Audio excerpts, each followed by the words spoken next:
complain. I agree. Oh, it is? Okay. You have speed. Great. So first, can we start maybe at the beginning of the core, how theoretically you get a few scripts sent to you. Why this? Why Cinderella Man? Why choose to do this? This was a no-brainer. I mean, there's the obvious, the opportunity to work alongside such extraordinarily talented people. I mean, I've wanted to work with Russell for such a long time. I respect his work ethic, the way he approaches the work, what it is that he values about working within this medium, how he won't compromise in terms of authenticating the role he's going to play. I couldn't wait, and it was everything I expected. Not disappointed at all. And Ron Howard, I mean, who hasn't admired him from afar for so many reasons? Kindest man in Hollywood, the rumors. I wish I could tell you, not true, but I'm just going to sit here and I'll just, gush for hours about what a spectacular human being he is and forget about it with talent, So in that respect, it was a no-brainer about wanting to participate. I read the script the first time in 1996, I think, and it just struck me how simple it was, how beautifully written it was, just that it didn't try too hard. It wasn't overly written or overly sentimental. It was just true. And I love the simplicity of it. It's a human story that happened about the spirit, the human spirit, and about tenacity and overcoming what seemed to be unsurmountable challenges, and the truth behind a shared mutual understanding that is so rare. I mean, God, I was so moved in just reading it, and then to imagine what it might look like on a screen and what it might feel like to sit with these people for a couple of hours. I kept my fingers crossed for a decade, and it's unusual that you read a script like that is just a human story, and it's my favorite kind of film.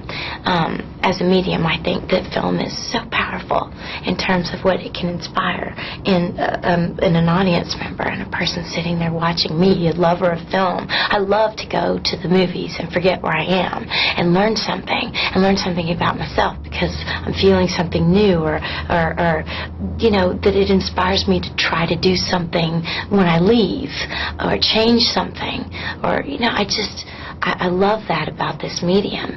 And when you get the right combination of things, like a story that people can really connect with and can say, oh my goodness, I get that, or I hope for that, or I love that, or I believe in that.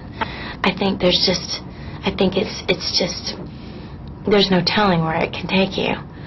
And so, I don't know, it threw me back to Frank Capra movies, where it was just about going, yes, in the theater, and walking out a little taller going, yes, I can, or wow, I believe in that again, or just to rekindle your faith. And this is that kind of film.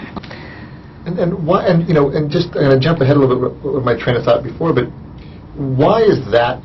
Why is this an important film for today? Of what's out there. It's so funny that you say that.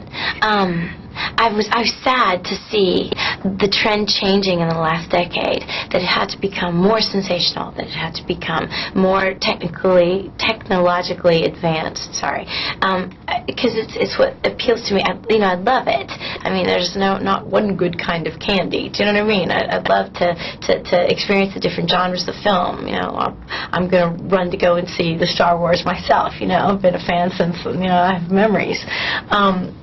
But this is, I don't know, it's just the value of the human story is immeasurable.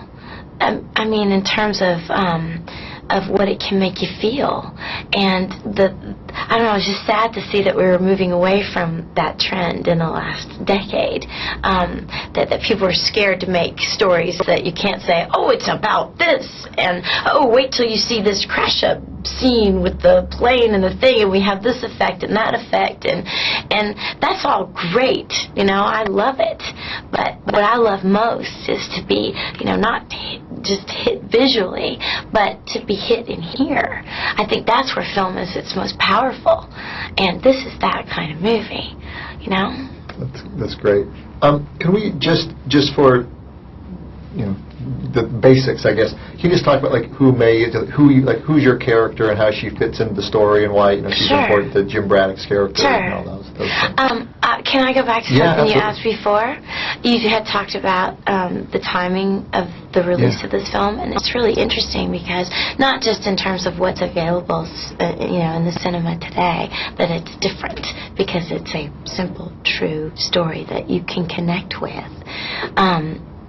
But you know, I think I read the first draft of the script in 1996, I think it was, and it stood out to me, you know, immediately, because you just don't come across that kind of rich, beautiful, simple material very often. You know, I followed it for quite some time because I had my fingers crossed that I might be invited to participate in it at some point. And you know, I was thinking about this last night, that it's so unusual. I mean, it's just it's kind of ironic, actually, that it is now, that it's coming out now, almost 10 years later. Because, God, we can use a little hope right now. And what it is that his journey represented and their journey together represented. We need a little of that, you know, this human spirit overcoming, and that the little things that are in your everyday life are what matters most and will get you through. Like, you know, unconditional love and support and understanding and just having faith and believing enough to try.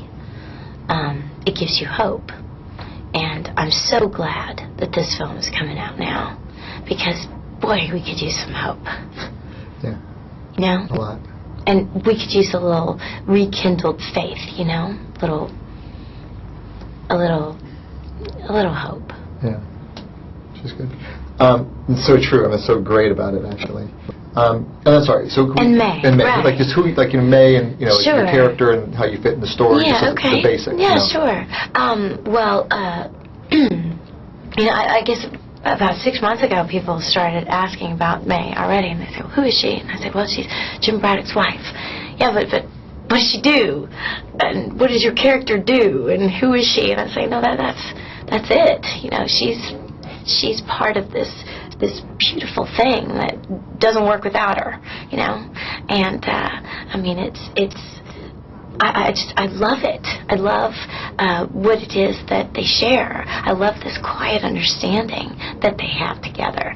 And immediately thought, gosh, wow, when do you see that in a film? When do you see a film based around a love that's that strong? It's so rare. And I don't know, I love that most of what they I love that most of their communication was between the lines. You know, it's quiet. There's so much that's unspoken there. And as an actor, I've never played a character that's as quiet before. I mean, most of what it is that she communicates is subtext, and it's in what she doesn't say. She has this quiet strength that enables him to be strong on the outside. And, I mean, as tenacious as he was and as determined as he was to take care of his family, you know, there has to be a moment where he can lean on someone else. And she was that for him. And she had to be so strong in order to be that for him. To be terrified of where this journey was going to take him. To be terrified that ultimately it was going to take him from her. And yet be dependent on it. And be joyful about it because it was his joy. You know, I mean, what a complicated situation to find yourself in. And at the same time, to have to conceal your own fears for the sake of your children. I mean, wow, what a woman to admire, do you know? That's great. That's perfect. Thank you so much. This is great. And Oh, thanks. I'm full amount of I hope time, it's so- there. I know. It's the good. aerobics in the corner. I know. Go into it. This is great. It's like my track coach. He's Yeah, got the thing yeah. and he's going. I know. Good luck the next 2 days of this. So it's good. Oh, Thanks so much. thanks. This is great. Okay, And the film's good. great. Oh,